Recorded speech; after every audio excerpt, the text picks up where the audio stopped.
ମହାବତାର ବାବାଜୀ କିଏ, କେଉଁଠି ରୁହନ୍ତି ଏବଂ କ'ଣ ସତରେ ସେ ଆଜି ବି ଜୀବିତ ଅଛନ୍ତି?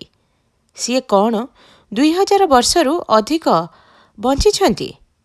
କିଏ କିଏ ବି କୁହନ୍ତି ଯେ ତାଙ୍କର ଆୟୁ 5000 ବର୍ଷରୁ ମଧ୍ୟ ଅଧିକ। ଆଜି ବି ସାଧାରଣ ଜନତାଙ୍କ ପାଇଁ ମହାବତାର ବାବାଜୀଙ୍କର ସ୍ଥିତି ରହସ୍ୟମୟ ହୋଇ ରହିଛି। ଆଜି ମଧ୍ୟ ମହାବତାର ବାବାଜୀଙ୍କର ଏକ ଗୁମ୍ଫା ରହିଛି ଉତ୍ତରାଖଣ୍ଡର ଆଲମୋରା ଜିଲ୍ଲାର ଦ୍ୱାରାହାଟର କୁକୁଛିନାଠାରୁ 13 କିଲୋମିଟର ଦୂର ଦୁନଗିରିରେ ଅବସ୍ଥିତ। କୁକୁଛିନା ନିକଟସ୍ଥ ପାଣ୍ଡୁଖୋଲିରେ ମହାବତାର ବାବାଜୀଙ୍କ ଗୁମ୍ଫା ସାଧୁ ସନ୍ଥ ଆଉ ଆଧ୍ୟାତ୍ମିକତାରେ ବିଶ୍ୱାସ ରଖୁଥିବା ଲୋକମାନଙ୍କ ପାଇଁ ଏକ ନିହାତି ଦର୍ଶନୀୟ ସ୍ଥାନ। ଲୋକମାନେ କୁହନ୍ତି ଯେ ମହାବତାର ବାବାଜୀ ଏହି ଶିବାଲିକ ପାହାଡ଼ମାନଙ୍କରେ ରୁହନ୍ତି। ବହୁତ ସାଧୁସନ୍ଥଙ୍କୁ ମଧ୍ୟ ସେ ଏହି ସ୍ଥାନରେ ଦର୍ଶନ ଦେଇଅଛନ୍ତି। ପ୍ରଥମେ ମହାବତାର ବାବାଜୀ ସନ୍ଥ ଲାହିରୀ ମହାଶୟଙ୍କୁ ଦେଖା ଦେଇଥିଲେ।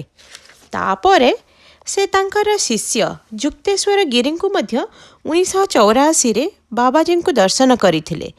ବହୁତ ସମୟରେ ସେ ବହୁତ ସାଧୁସନ୍ଥଙ୍କୁ ଦର୍ଶନ ଦେଇଛନ୍ତି। ଯେଉଁମାନେ ତାଙ୍କର ଦର୍ଶନ ପାଇଛନ୍ତି ସେମାନେ କୁହନ୍ତି ଯେ ତାଙ୍କର ବୟସ 20ରୁ 25 ବର୍ଷ ଭିତରେ ଅଟେ। ତାଙ୍କର ଉପସ୍ଥିତିକୁ ଜାଣିବାକୁ ହେଲେ ସାଧାରଣ ମଣିଷକୁ ଏକ ଆଧ୍ୟାତ୍ମିକ ସ୍ତରରେ ପହଞ୍ଚିବାକୁ ହୋଇଥାଏ। ମହାବତାର ବାବାଜୀ କଳ୍ପନାତୀତ ଅଟନ୍ତି। ବାବାଜୀଙ୍କ ନାମ ନେବା ମାତ୍ର ହିଁ ବ୍ୟକ୍ତିର ଆଧ୍ୟାତ୍ମିକ ଉନ୍ନତି ହୋଇଥାଏ। ଶୁଣାଯାଏ ଯେ ବାବାଜୀଙ୍କର ଗୋଟିଏ ମଣ୍ଡଳୀ ଅଛି ଯେଉଁଥିରେ କି 2 ଜଣ ଆମେରିକାନ ଶିଷ୍ୟ ମଧ୍ୟ ଅଛନ୍ତି। ସେମାନେ ପାହାଡ଼ର ଗୋଟିଏ ଶିଖରରୁ ଆଉ ଗୋଟିଏ ଶିଖରକୁ ବୁଲୁଥାନ୍ତି। ସେମାନେ ଗୋଟିଏ ଜାଗାରୁ ଆଉ ଗୋଟିଏ ଜାଗାକୁ ଅଦୃଶ୍ୟ ହୋଇ ଟ୍ରାଭେଲ୍ କରନ୍ତି। ସେ ତାଙ୍କ ଶିଷ୍ୟମାନଙ୍କ ଠାରୁ ବେଳେବେଳେ ଫଳ ଆଉ ଚାଉଳ କ୍ଷୀରି ଗ୍ରହଣ କରିଥାନ୍ତି। କେବଳାନନ୍ଦଜୀ କୁହନ୍ତି ଯେ ସେ ବାବାଜୀଙ୍କୁ 2 ଥର ଦେଖିଛନ୍ତି। ଥରେ ଯଜ୍ଞ କଲାବେଳେ ସେ ଯଜ୍ଞରୁ ଖଣ୍ଡିଏ ଜଳୁଥିବା କାଠ ଟାଣି ଆଣି ଜଣେ ଶିଷ୍ୟର କାନ୍ଧ ଉପରେ ଜୋରରେ ପ୍ରହାର କଲେ। ସେହି ଶିଷ୍ୟଟି ଅକସ୍ମାତ୍ କ'ଣ ହେଲା ଜାଣିପାରିଲାନି ଓ କଷ୍ଟର ସହିତ ବାବାଜୀଙ୍କୁ ପଚାରିଲେ ସେ କାହିଁକି ଏମିତି କଲେ। ବାବାଜୀ କହିଲେ ଯେ ସେ ଏପରି କରି ତାଙ୍କୁ କାମାଗ୍ନିରୁ ମୁକ୍ତ କରିଦେଲେ, ଏକ ଆସୁଥିବା ବଡ଼ ବିପଦରୁ ତାଙ୍କୁ ରକ୍ଷା କଲେ। ଯୋଗଦା ସତ୍ସଙ୍ଗର ସଂସ୍ଥାପକ ସ୍ୱାମୀ ଯୋଗାନନ୍ଦ ତାଙ୍କ ପୁସ୍ତକ ଆନ୍ ଅଟୋବାୟୋଗ୍ରାଫି ଅଫ୍ ୟୋଗୀରେ ଲେଖିଛନ୍ତି ଯେ ସେ ବାବାଙ୍କର ଦର୍ଶନ କରିଅଛନ୍ତି ଓ ବାବାଙ୍କର ଆଦେଶ ଅନୁଯାୟୀ ସେ ପଶ୍ଚିମୀ ଦୁନିଆରେ ସେ ତାଙ୍କର କ୍ରିୟାଯୋଗ ଶିକ୍ଷାକୁ ନେଇ ଯାଇଥିଲେ। ବାବାଜୀଙ୍କୁ ଦର୍ଶନ କରିଥିବା ସାଧୁମାନେ କୁହନ୍ତି ଯେ ବାବାଜୀଙ୍କୁ ସବୁ ଦେଶ ଦୁନିଆର ଖବର ରହିଥାଏ। ବିଶ୍ୱର କଲ୍ୟାଣ ନିମନ୍ତେ ସେ ପରମହଂସ ଯୋଗାନନ୍ଦଙ୍କୁ କ୍ରିୟାଯୋଗର ଦୂତ ଭାବରେ ନିଯୁକ୍ତ କରିଥିଲେ। ଯଦିଓ ବାବାଜୀ ଏହି ଶରୀରରେ ଶହ ଶହ ବର୍ଷ ଧରି ଜୀବିତ ଅଛନ୍ତି କିନ୍ତୁ ତାଙ୍କୁ ଦେଶ ଦୁନିଆର ସବୁ ଖବର ଜଣାଥାଏ। ବିଶ୍ୱର କଲ୍ୟାଣ ନିମନ୍ତେ ପଶ୍ଚିମୀ ଦେଶମାନଙ୍କରେ କ୍ରିୟାଯୋଗର ପ୍ରସାର କରିବା ପାଇଁ ସେ ପରମହଂସ ଯୋଗାନନ୍ଦଙ୍କୁ ପଠାଇଥିଲେ। ବାବାଜୀ ପରମହଂସ ଯୋଗାନନ୍ଦଙ୍କୁ ଦେଖାଦେଇ କହିଥିଲେ ଯେ ମୁଁ ତୁମକୁ ଏହି ଜ୍ଞାନର ପ୍ରସାର ପାଇଁ ହିଁ ଚୟନ କରିଛି। ମୁଁ ତୁମର ଗୁରୁ ଯୁକ୍ତେଶ୍ୱର ଗିରିଙ୍କୁ କୁମ୍ଭମେଳାରେ ଦେଖା ହୋଇ ତୁମକୁ ତାଙ୍କ ନିକଟକୁ ପ୍ରଶିକ୍ଷଣ ପାଇଁ ପଠାଇବାକୁ କହିଥିଲି।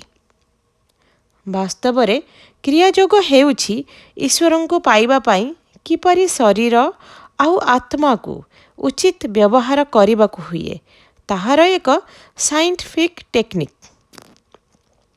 ଏହାର ବ୍ୟବହାର କରି ମାନବ କଲ୍ୟାଣ ପ୍ରାପ୍ତ କରି ଦେଶମାନଙ୍କ ମଧ୍ୟରେ ସୁମଧୁର ସମ୍ପର୍କ ଗଠନ କରିବା ମଧ୍ୟ ତାଙ୍କର ଲକ୍ଷ୍ୟ ଥିଲା।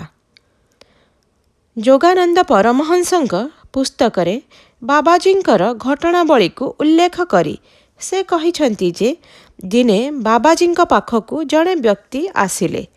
ସେ ବାବାଜୀଙ୍କ ଠାରୁ ଦୀକ୍ଷା ନେବାକୁ ଜିଦ୍ କଲେ। ସେ ବାବାଜୀଙ୍କୁ କହିଲେ ଯେ ଯଦି ବାବାଜୀ ତାଙ୍କୁ ଦୀକ୍ଷା ଦେବେ ନାହିଁ ତେବେ ସେ ପାହାଡ଼ ଉପରୁ ଡେଇଁ ପଡ଼ିବେ। ବାବାଜୀ ତାଙ୍କୁ କହିଲେ ଯାଅ ଡେଇଁପଡ଼। ସତକୁ ସତ ସେ ଡେଇଁ ପଡ଼ିଲେ ଆଉ ତାଙ୍କର ଶରୀର ଖଣ୍ଡ ବିଖଣ୍ଡିତ ହୋଇ ତଳେ ପଡ଼ିଲା। ବାବାଜୀଙ୍କ ଶିଷ୍ୟମାନେ ହତଚକିତ ହୋଇ ଏହି ଦୃଶ୍ୟ ଦେଖୁଥାନ୍ତି। ତୁରନ୍ତ ବାବାଜୀ ଆଦେଶ ଦେଲେ ସେହି ବ୍ୟକ୍ତିଙ୍କର ଶରୀରକୁ ପାହାଡ଼ ତଳୁ ଆଣିବା ପାଇଁ।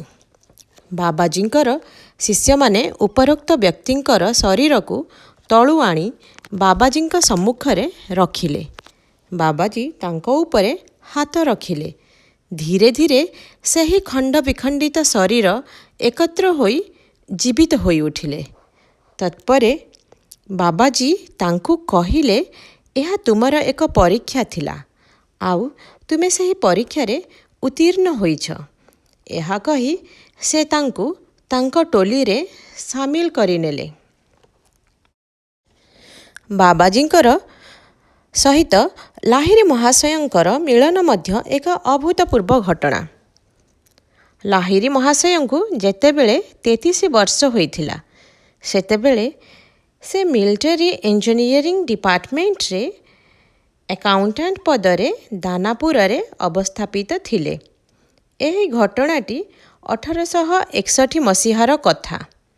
ଦିନେ ତାଙ୍କର ଜଣେ ଉପରୋକ୍ତ ଅଫିସର ତାଙ୍କୁ ଆସି କହିଲେ ଯେ ତାଙ୍କର ଟ୍ରାନ୍ସଫର ରାଣୀକ୍ଷେତକୁ ହୋଇଯାଇଛି, ଯେଉଁଠାରେ କି ଏକ ନୂଆ ପୋଷ୍ଟ ଏଷ୍ଟାବ୍ଲିଶ ହୋଇଛି।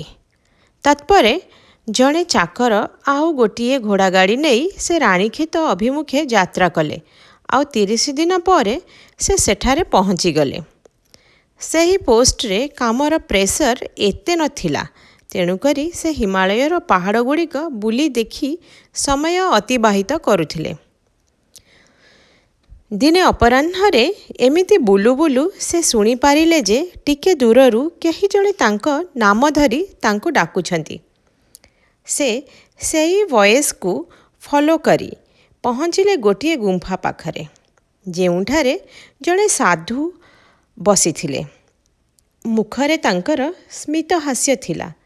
ସେ ଦେଖିପାରିଲେ ଯେ ସେହି ସାଧୁଙ୍କର କେଶ ତାମ୍ରବର୍ଣ୍ଣର, କିନ୍ତୁ ତାଙ୍କ ଶରୀର ଲାହିରୀ ମହାଶୟଙ୍କ ଶରୀର ସହିତ ସାମଞ୍ଜସ୍ୟ ଥିବା ଭଳି ଦେଖାଯାଉଥିଲା। ସେ ତାଙ୍କୁ ହାତ ବଢ଼ାଇ ଅଭିନନ୍ଦନ ଜଣାଇଲେ। ଲାହିରୀ ମହାଶୟ ଦେଖିଲେ ଗୁମ୍ଫା ମଧ୍ୟରେ କିଛି କମ୍ବଳ ପଡ଼ିଛି ଆଉ କମଣ୍ଡଳ ମଧ୍ୟ ରଖା ହୋଇଛି। ସେହି ସାଧୁ କୋଣରେ ପଡ଼ିଥିବା ଗୋଟିଏ କମ୍ବଳ ଆଡ଼କୁ ଇସାରା କରି କହିଲେ ତୁମର କିଛି ମନେ ପଡ଼ୁଛି? ଲାହିରୀ ମହାଶୟ କହିଲେ ନାହିଁ। ପୁଣି କହିଲେ ମୋତେ ଯଦି ଜଲ୍ଦି ଫେରିବାକୁ ପଡ଼ିବ, ସକାଳେ ମୋର ଅଫିସ୍ ଅଛି। ସେହି ସାଧୁ ଜଣକ ତାଙ୍କୁ କହିଲେ ଯେ ତୁମ ପାଇଁ ଅଫିସ୍ ଏଠିକୁ ଅଣାଯାଇଛି, ତୁମେ ଅଫିସ୍ ପାଇଁ ନୁହେଁ। ଏହା କହି ସେହି ସାଧୁ ଜଣକ ଲାହିରୀ ମହାଶୟଙ୍କ ଆଜ୍ଞାଚକ୍ରରେ ମାନେ ଦୁଇ ଭ୍ରୁଲତା ମଝିରେ ଏକ ଛଡ଼ି ସ୍ପର୍ଶ କରାଇଲେ ଆଉ ତୁରନ୍ତ ଲାହିରୀ ମହାଶୟଙ୍କର ଆଖି ସାମ୍ନାରେ ପ୍ରତ୍ୟେକଟି ସ୍ମୃତି ଭାସି ଉଠିଲା। ସେ କହିଲେ ଆପଣ ହେଉଛନ୍ତି ମୋର ଗୁରୁ। ବାବାଜୀ, ମୁଁ ବହୁତ ଜନ୍ମ ଆପଣଙ୍କ ସହିତ ବିତାଇଛି। ବାବାଜୀ ଲାହିରୀ ମହାଶୟଙ୍କୁ କହିଲେ ଏହି କମଣ୍ଡଳୁରେ ଥିବା ତେଲ ତୁମେ ପିଇଦିଅ ଆଉ ପାଖରେ ଥିବା ନଦୀ କୂଳରେ ଶୋଇଯାଅ। ଲାହିରୀ ମହାଶୟ ବାବାଜୀଙ୍କ କଥା ଅନୁସରଣ କଲେ। ସେ ଅନୁଭବ କଲେ ଯେ ତାଙ୍କ ଶରୀର ଭିତରେ କିଛି ପରିବର୍ତ୍ତନ ହେଉଛି। ତାଙ୍କୁ ଏକ ଆନନ୍ଦଦାୟକ ଉଷ୍ମତାର ଅନୁଭବ ହେଉଥିଲା। ଏତିକିବେଳେ ଜଣେ ବ୍ରହ୍ମଚାରୀ ପାଖକୁ ଆସି ଏକ ସୂତା ବସ୍ତ୍ର ଦେଇ ତାଙ୍କୁ ଏହାକୁ ପରିଧାନ କରି ତାଙ୍କ ସାଙ୍ଗରେ ଆସିବାକୁ କହିଲେ ଓ ଆଉ ମଧ୍ୟ କହିଲେ ଗୁରୁଦେବ ଆପଣଙ୍କୁ ପ୍ରତୀକ୍ଷା କରିଛନ୍ତି। କିଛି ବାଟ ସେହି ବ୍ରହ୍ମଚାରୀଙ୍କ ସହିତ ଆଗକୁ ଯିବା ପରେ ସେ ଏକ ଅତୀବ ସୁନ୍ଦର ସ୍ୱର୍ଣ୍ଣ ପ୍ରାସାଦ ଦେଖିଲେ। ସେ ବିସ୍ମୟତାର ସହିତ ବ୍ରହ୍ମଚାରୀଙ୍କୁ ପଚାରିଲେ ଯେ ଏହା କ'ଣ? ସେହି ବ୍ରହ୍ମଚାରୀ ତାଙ୍କୁ କହିଲେ, ଏହା ହେଉଛି ସ୍ୱର୍ଣ୍ଣମହଲ। ଏହା ଆପଣଙ୍କ ନିମନ୍ତେ ଗୁରୁଦେବ ଏହାକୁ ରଚନା କରିଛନ୍ତି। ଆଜି ଏହିଠାରେ ଆପଣଙ୍କର ଦୀକ୍ଷା ହେବାର ଅଛି। ଏହାପରେ ଆପଣଙ୍କର ସମସ୍ତ କର୍ମବନ୍ଧନରୁ ମୁକ୍ତି ଲାଭ କରିପାରନ୍ତି। ଉକ୍ତ ରାତ୍ରିରେ ଅନେକ ମୁନି ଋଷିଙ୍କ ଗହଣରେ ଆଉ ପବିତ୍ର ମନ୍ତ୍ର ଉଚ୍ଚାରଣ ମଧ୍ୟରେ ତାଙ୍କର ଦୀକ୍ଷା ସମ୍ପୂର୍ଣ୍ଣ ହେଲା। ଦୀକ୍ଷା ସମ୍ପୂର୍ଣ୍ଣ ପରେ ବାବାଜୀ ତାଙ୍କୁ ଆଖି ବନ୍ଦ କରି ତାଙ୍କ ପାଖରେ ବସିବା ପାଇଁ କହିଲେ ଏବଂ ପୁଣି ତାଙ୍କ ଆଦେଶରେ ଆଖି ଖୋଲିଲେ। ସେତେବେଳେ ସେଠାରେ କୌଣସି ସ୍ୱର୍ଣ୍ଣମହଲ ନଥିଲା। ସିଏ ବାବାଜୀଙ୍କ ସହିତ ଉପରୋକ୍ତ ଗୁମ୍ଫା ପାଖରେ ଅନ୍ୟ ଶିଷ୍ୟଗଣଙ୍କ ସହିତ ବସିଥିଲେ। ତତ୍ପରେ ତାଙ୍କୁ କିଛି ଦିନ ସେଠାରେ ସାଧନା କଲା ପରେ ଦିନେ ତାଙ୍କୁ ବାବାଜୀ କହିଲେ, ତୁମେ ଫେରିଯାଅ। ପୁଣି ସଂସାରକୁ ଗୃହସ୍ଥ ହିସାବରେ ଫେରିଯାଇ ମାନବ କଲ୍ୟାଣରେ ନିଯୁକ୍ତ ହୋଇଯାଅ। ତୁମକୁ ଦେଖି ସଂସାରରେ ଲୋକମାନେ ଜାଣନ୍ତୁ ଯେ କେବଳ ମୁନି ଋଷି ନୁହନ୍ତି, ଗୃହସ୍ଥମାନେ ମଧ୍ୟ ସାଧନାରୁ ଲାଭ ଉଠାଇ ପାରନ୍ତି।